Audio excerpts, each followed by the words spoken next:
Arica y Parinacota posee una posición geográfica privilegiada.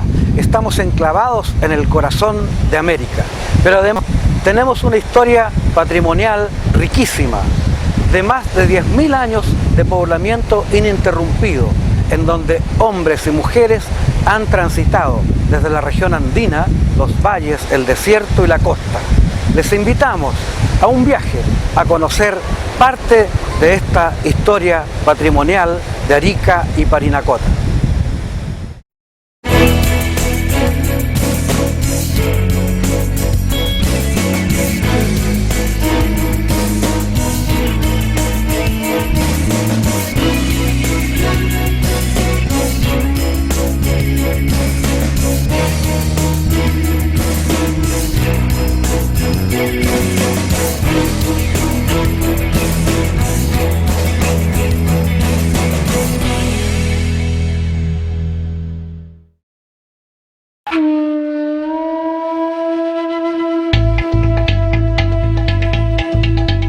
La cultura chinchorro surge en las costas de estas tierras desérticas como una de las más tempranas de América del Sur y posee un valor arqueológico único a nivel universal.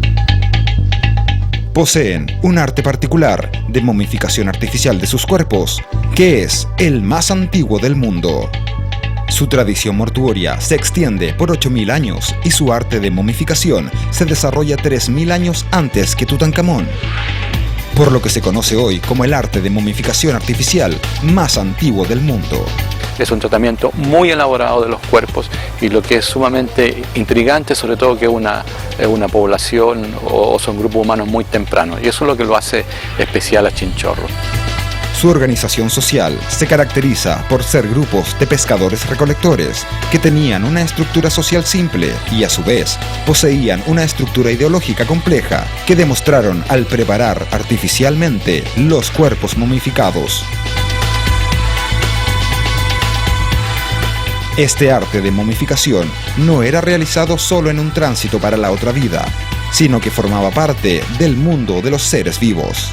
De ahí las expresiones de vida en sus ojos o la boca abierta, honrando a todos sus miembros, niños, jóvenes, adultos e incluso los fetos. Esta sociedad temprana evidencia un desarrollo espiritual y social avanzado que fue inmortalizado a través del arte y ha perdurado hasta nuestros días.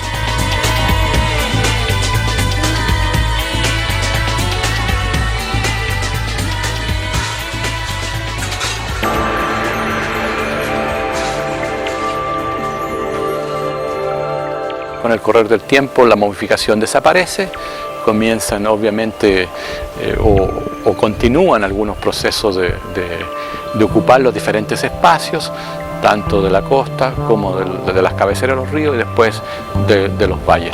Sin embargo, todos estos son procesos dinámicos, no son poblaciones aisladas.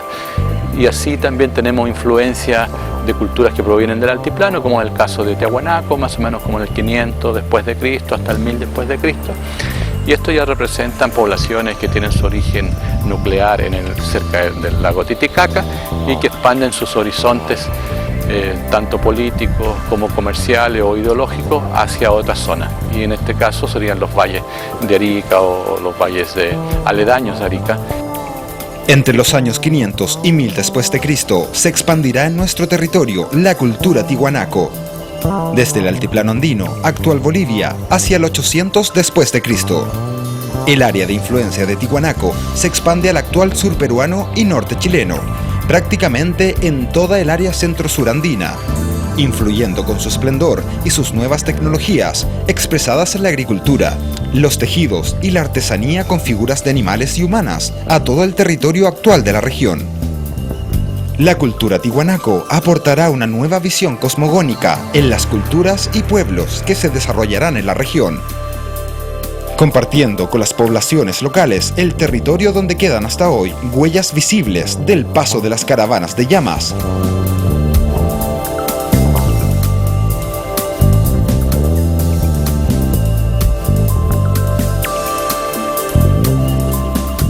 Si lo vamos viendo desde un punto de vista evolutivo, una evolución cultural, ¿ya? Vemos que estas poblaciones que habitaron toda esta área de Arica y sus regiones aledañas van sufriendo también procesos de transformación en el tiempo. Van cambiando las personas, también van cambiando las influencias culturales e ideológicas, y así hacia el 1000 y hasta el 1400 más o menos después de Cristo tenemos lo que se ha denominado los desarrollos regionales o la cultura arica.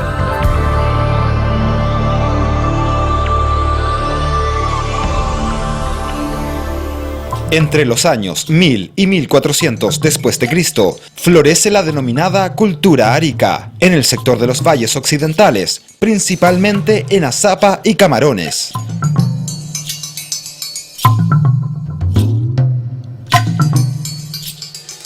Son básicamente pequeñas jefaturas o cacicazgos que se van nucleando y tienen ya un control de diferentes partes del territorio, ¿no? Y claro, se van diferenciando de acuerdo a donde viven estas poblaciones, es lo que de repente se denomina el desarrollo regional o se denomina gentilar o San Miguel, de acuerdo a la cerámica, los diseños que tengan en la textilería, en sus patrones ideológicos también, que al final son plasmados en la cerámica, por ejemplo.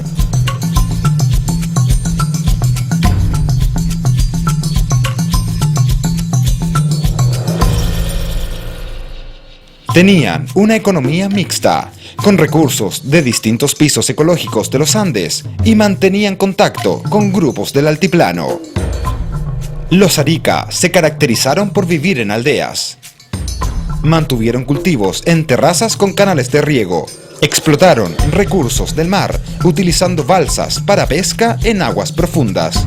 E incluso usaron el guano de aves marinas como fertilizante agrícola.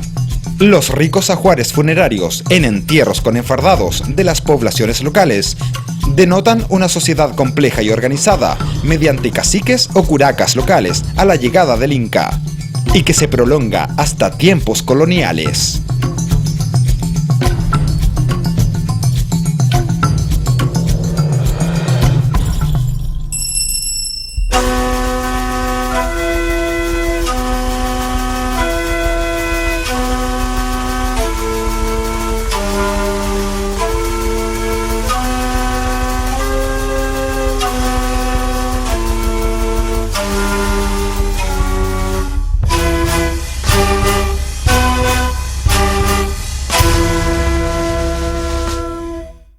Tenemos las culturas actuales, digamos, que todavía están presentes en esta zona, como son la cultura quechua y la cultura aymara, ¿ya?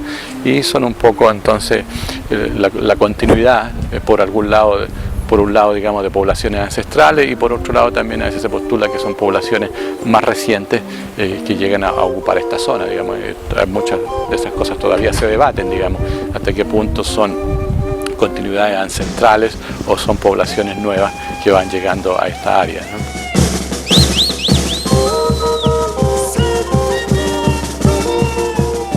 Posterior a la decadencia de Tiwanaku, alrededor de los 1100 a 1400, surgirán también en el altiplano andino otras sociedades o culturas políticamente organizadas, tales como canchas, canas, collas, lupacas, pacajes, carangas, quillacas, charcas, soras, chichas, caracaras y lacas. Pequeños reinos o señoríos desplazados desde el altiplano a los valles y que se desenvuelven en ayllus o grupos con una descendencia común. De este modo fueron desarrollando una economía mixta a través de pisos ecológicos que articulan la agricultura de los valles con la caza, pesca y recolección marítima del litoral, y en el altiplano el ganado camélido, que proporciona carne, lana y transporte. La diversidad étnica de los señoríos altiplánicos y de otros grupos durante los desarrollos regionales se corresponde con la aparición en costa, valles y altiplano de lenguas como el aymara y otras como el uro, puquina y camanchaca, y posiblemente el cole. En la sierra, en este periodo, se vive un dinámico proceso de interacción. Ciertos sectores ubicados estratégicamente en las cabeceras o en los cursos de los valles, como por ejemplo Codpa, Belén y Socoroma, manifestarán un manejo local serrano que podría haber conformado un importante eje de intercambio entre la costa, el altiplano y la cuenca amazónica. En la actualidad, el pueblo aymara es uno de 9 etnias reconocidas en Chile por la ley indígena número 19.253 de 1993, a la cual se incorporan en el 2006 los diaguita, y posee una gran presencia e influencia cultural, económica, social y política en la región.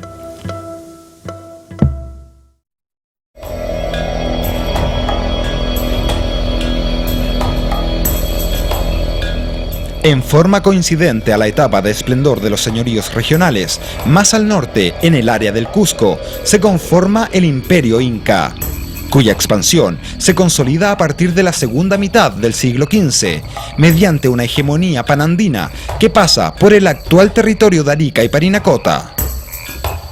La estrategia cultural de expansión política del Imperio Inca fue tan eficiente que en el año 1470 controlaban miles de kilómetros desde el norte de la actual República del Ecuador hasta el río Maule, en el sur de Chile. La expansión del Imperio Inca terminó con las autonomías de las culturas regionales y su cultura aportó con nuevas formas de regadío, labranza, telares, artesanía y cerámicas. La diversidad de pueblos que estaban bajo el dominio inca y sus pugnas por los tributos que pagaban al imperio serían una de las bases que utilizarían los españoles en la colonia para presentarse frente a algunos pueblos de esta región como liberadores del Imperio Inca.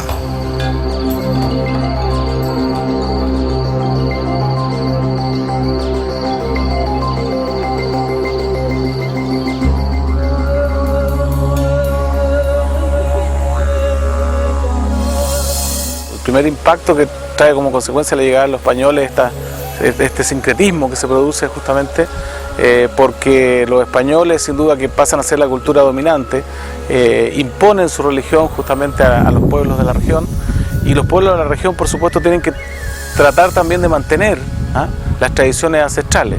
Y acá se produce ese sincretismo que nosotros lo podemos percibir hasta hoy día, cuando nosotros viajamos al interior, vamos a ver las fiestas, en las cuales claramente se mezclan elementos de las culturas originarias a lo que son las tradiciones cristianas propiamente tal.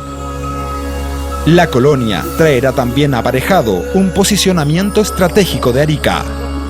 El 26 de julio de 1533, el Inca Atahualpa es ahorcado por los españoles.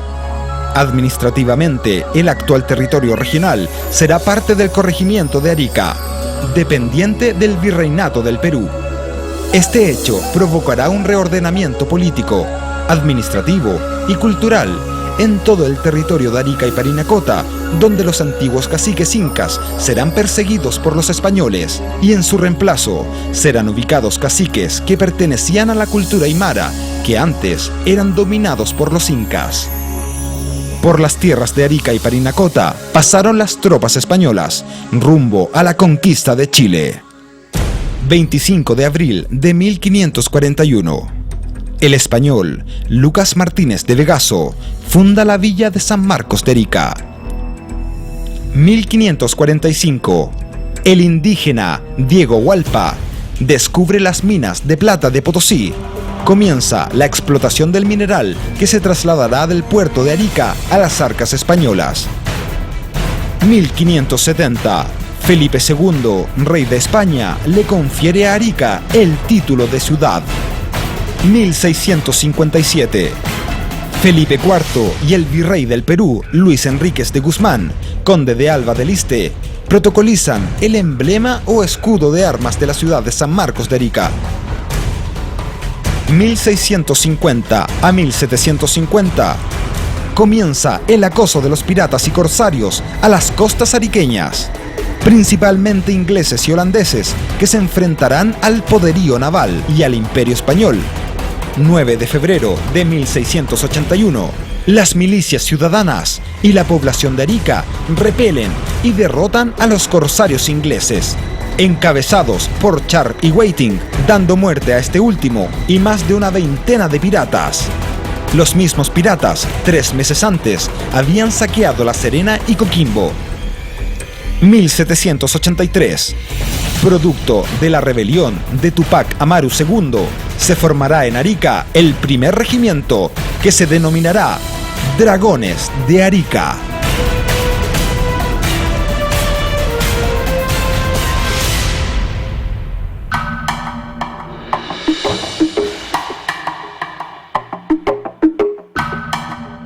Los conquistadores españoles impulsaron en la colonia uno de los negocios más viles que recuerde la humanidad: el esclavismo.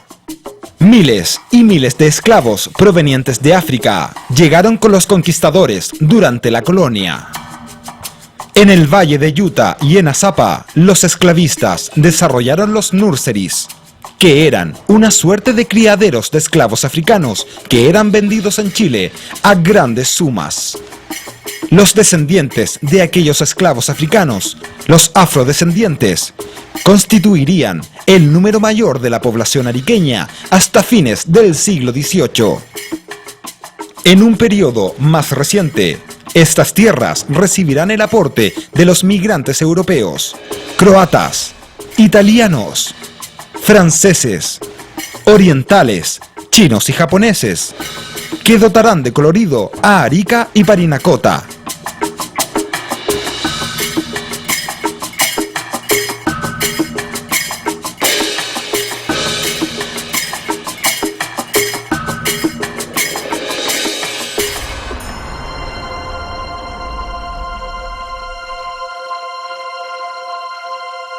Los trajineros, antiguos cargadores de plata, serán los grandes difusores de los hechos precursores de la independencia que estremecen nuestra región.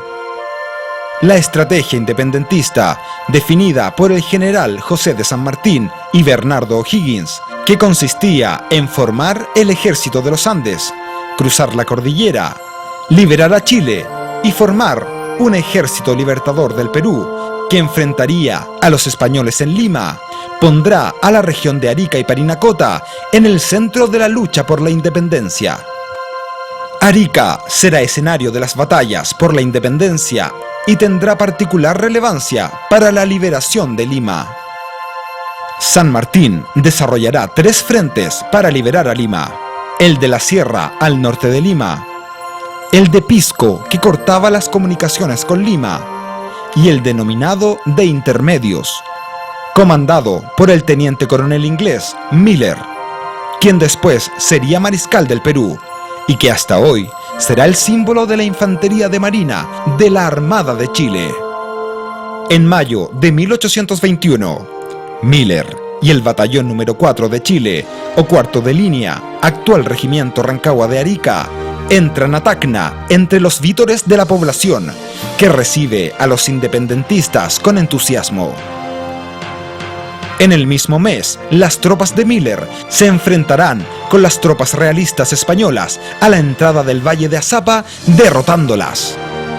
Se sucederán diversas batallas emblemáticas en Locumba, Moquegua, Torata y Mirabe, donde por la acción heroica de los independentistas, el general San Martín le otorga una distinción al cuarto de línea, caracterizándolos como los Bravos de Mirabe.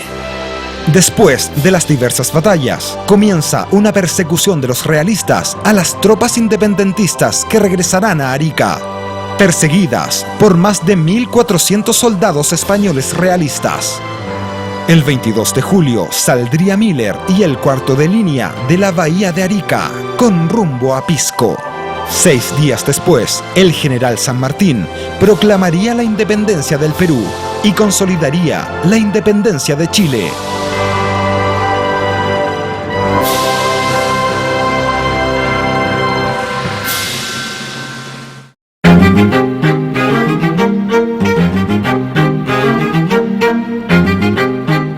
En 1868 y 1877, las costas ariqueñas se vieron sacudidas por un terremoto y posteriormente un maremoto que prácticamente destruyó la ciudad en 2 oportunidades.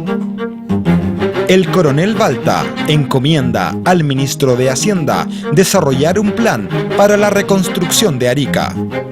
Este consideró el rediseño urbanístico y la ejecución de importantes obras públicas. Este plan de reconstrucción comenzó a ejecutarse en 1871, adjudicándose el contrato de construcción la firma de Gustavo Eiffel. Así, en diciembre de ese año se empieza a construir el edificio de la aduana. En el caso de la iglesia de San Marcos de Arica, el templo se dirigía originalmente a Ancón, cerca de Lima, siendo redestinado a Arica por el presidente Balta. De estilo gótico, fue construido íntegramente de fierro colado por la firma de Gustavo Eiffel. En 1879, y a partir de la disputa de las riquezas del salitre, Chile entrará en guerra con las repúblicas de Bolivia y Perú. Posterior a la batalla de Tacna, que enfrentarán a las fuerzas del Perú y Chile en un combate que se desplegará enormes recursos bélicos, el ejército y la marina chilena sitiarán a la ciudad de Arica. Y se desarrollará el 7 de junio de 1880 la batalla que se conoce con el nombre de Asalto y Toma del Morro de Arica. En la batalla morirán, junto a cientos de soldados chilenos y peruanos, el héroe chileno, comandante del cuarto de línea, teniente coronel José San Martín, y el defensor del Morro, el héroe peruano, coronel Francisco Bolognesi.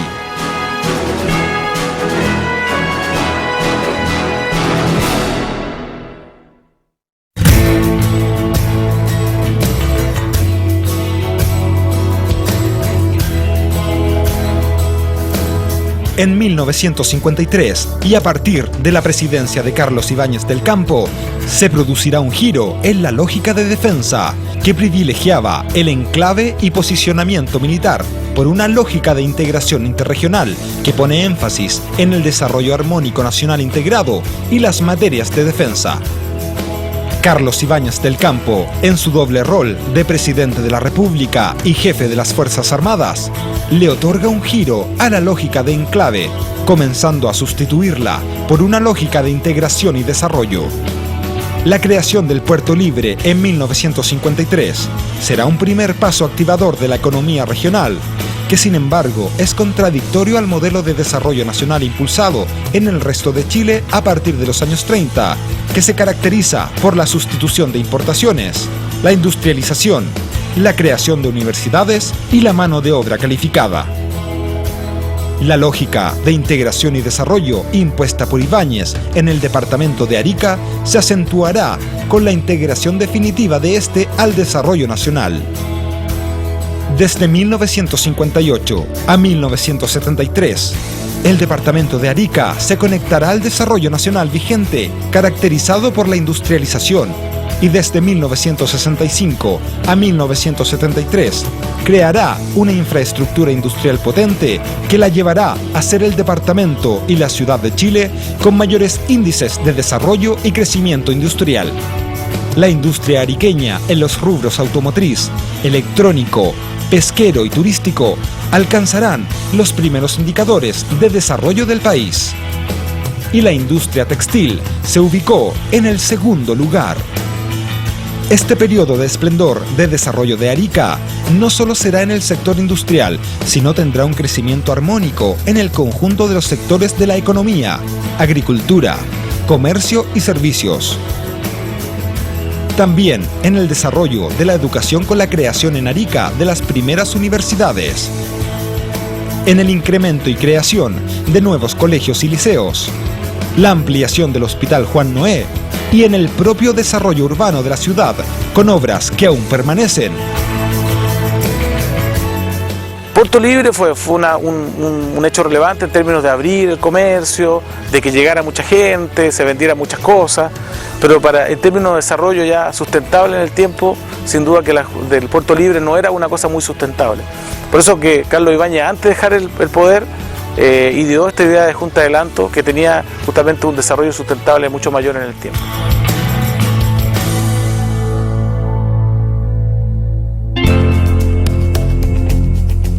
La creación, el 30 de octubre de 1958, de la Junta de Adelanto de Arica, que respondía al clamor de los antiguos dirigentes regionales del departamento de Arica, impulsada por Carlos Ibáñez del Campo, dotó al departamento de un instrumento descentralizador eficiente, efectivo y eficaz para impulsar los planes de desarrollo regional.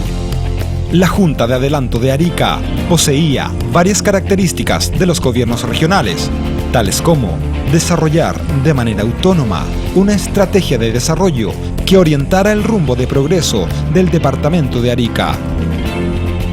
La confección de dichas estrategias por la Junta de Adelanto de Arica permitieron consensuar en la población un sentido de desarrollo que se pudo palpar en diversas obras y progresos que incidieron favorablemente en el mejoramiento de la calidad de vida de la población. Había una gran cantidad de mayoría de vehículos. Bueno, estaba la General Motors, bueno, que se fue hace poco, pero estaba Citroën, estaba Renault, había una serie de empresas que hoy día ya no existen, pero existía también, por ejemplo, la construcción de una serie de otros artefactos eléctricos, por ejemplo, los tocadiscos, radios, televisores, o los televisores Foloco, estaba la empresa de televisores Foloco. Es decir, realmente si uno conversa con gente que vivió en la época del 60 en Arica, dice que realmente la zona industrial, lo que hoy día es la calle Santa María, la avenida Santa María, es una zona bullante todo el día, de noche, la cantidad de gente que se movía era espectacular. Sin embargo, la Junta de Adelanto de Arica poseía también otras características que hoy son demandadas de distintos movimientos regionales en Chile, tales como que sus consejeros eran electos y nominados por actores diversos de la ciudadanía. Y por otro lado, parte de los impuestos generados en el antiguo departamento de Arica quedaban para la región. Estas consideraciones permiten afirmar que la Junta de Adelanto de Arica es la experiencia de descentralización más avanzada del Estado chileno en el siglo XX y lo que va del XXI, y permite entender las raíces de un movimiento regional.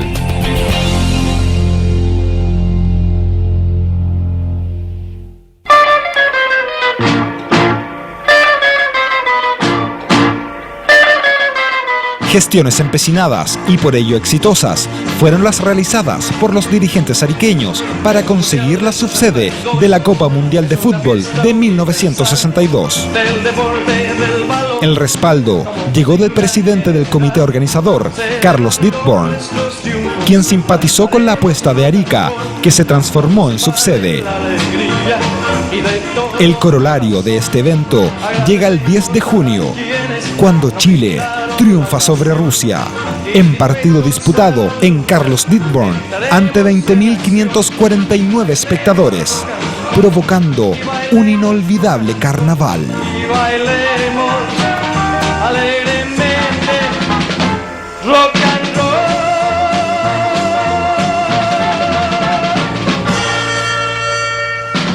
Todo este proceso de desarrollo espectacular, bueno, termina. Justamente hay un hecho muy importante, lo que es el golpe militar el año 73. El gobierno militar tiene políticas diferentes.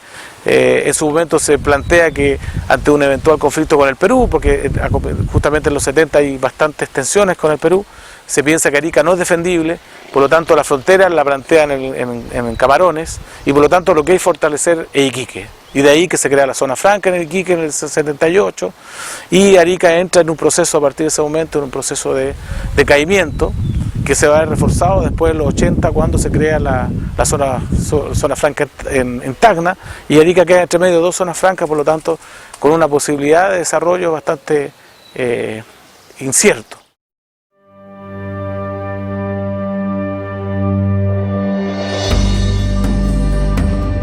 Uno de los temas que había quedado pendiente del Tratado de Paz de Ancón entre Chile y Perú era la construcción de un símbolo de paz.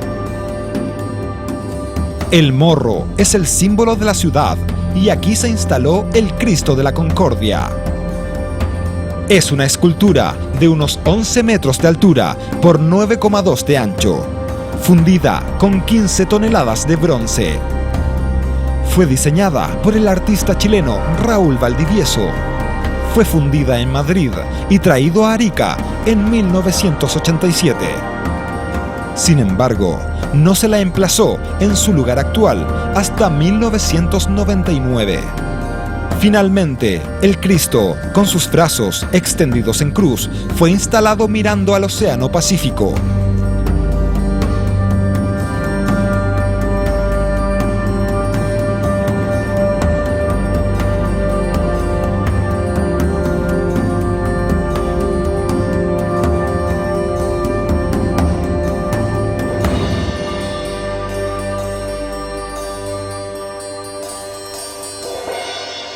El impulso de la ley de creación de la nueva región de Arica y Parinacota comenzó en el gobierno del presidente Ricardo Lagos Escobar y fue promulgada en Arica por la presidente Michelle Bachelet el 23 de marzo de 2007. La constitución formal de la región se inició el 7 de octubre de 2007 con la formación del gobierno regional de Arica y Parinacota, abriendo una nueva etapa de descentralización en la región. En el caso de Arica, entonces, lo que vemos es un proceso continuo de 10.000 años de ocupación de estos oasis, tanto de la costa, de los valles, como del altiplano. Y hoy entonces tenemos una población en Arica que tiene también influencia de muchas culturas, no tan solo de los chinchorros, por decir un caso, a través de los genes que se van propagando en el tiempo, o de Tiahuanaco que fueron quedando en el tiempo, o de los desarrollos locales, sino que también se van agregando otros grupos culturales más tardíos, como es el caso de las poblaciones aymara, como es el caso de las poblaciones quechua, y obviamente todas las otras poblaciones que han ido llegando a estos oasis acá en el desierto de Atacama, los italianos, los franceses, las poblaciones de chinos que llegaron a esta zona, etcétera, etcétera, ¿no? que se va produciendo esta mezcla que hoy le da cierto sentido a lo que llamamos ser ariqueño, ser nortino, ¿no es cierto? Con todos estos otros fenómenos que obviamente también se van agregando más tardíamente, históricamente, como son los pampinos, como el periodo relacionado con las salitreras, como son los conflictos que también han surgido en esta zona, y todo eso. Entonces va produciendo una población que por un lado es multiétnica y es multicultural, pero ese componente étnico y multicultural tiene sus raíces 10.000 años atrás.